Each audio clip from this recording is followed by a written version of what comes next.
dal leen ak jàmm mbokk yi siifur les talibé Sonko TV mu mel ni rek ki la di Adama Gaye jamono ji ma nga foofee rek ca palais de la justice Dakar ñu koy daal di atte moom mi la di Adama Gaye ci ay mbir yoo xam ne doon nañ ko toppee mayoon nañ ko nag li nga xam ne moo di liberté provisoire wuuteeg lool ki nga xam ne moo di Moustapha Diakhaté ni ki démb rek lañ ko doon xaar ni moom itam ñu daal di koy daan ñaari weeri kaso moom mi le jamono ji moom Moustapha Diakhaté ni ki démb rek xaar bu yàgg waaye nag mu mel ni ki la di Adama Gaye ña ngay neggandiku la nga xam ne rek mooy daal di tukkee ca justice bu Dakar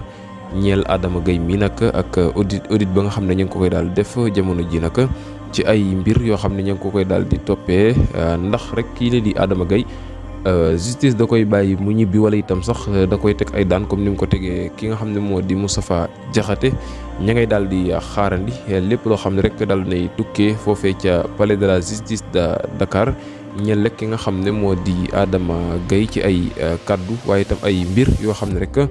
des ko koy daal di toppee ndax Adama Gaye dañ koy daal di mandat de dépôt wala sax dañ koy daal di bàyyi mu ñibbi këram loolee lépp des nañ leen ko toppal lépp loo xam ne rek tukkee na fa ñu daal leen koy indil fii ci les talibé Sonko TV jërë ngeen jëf.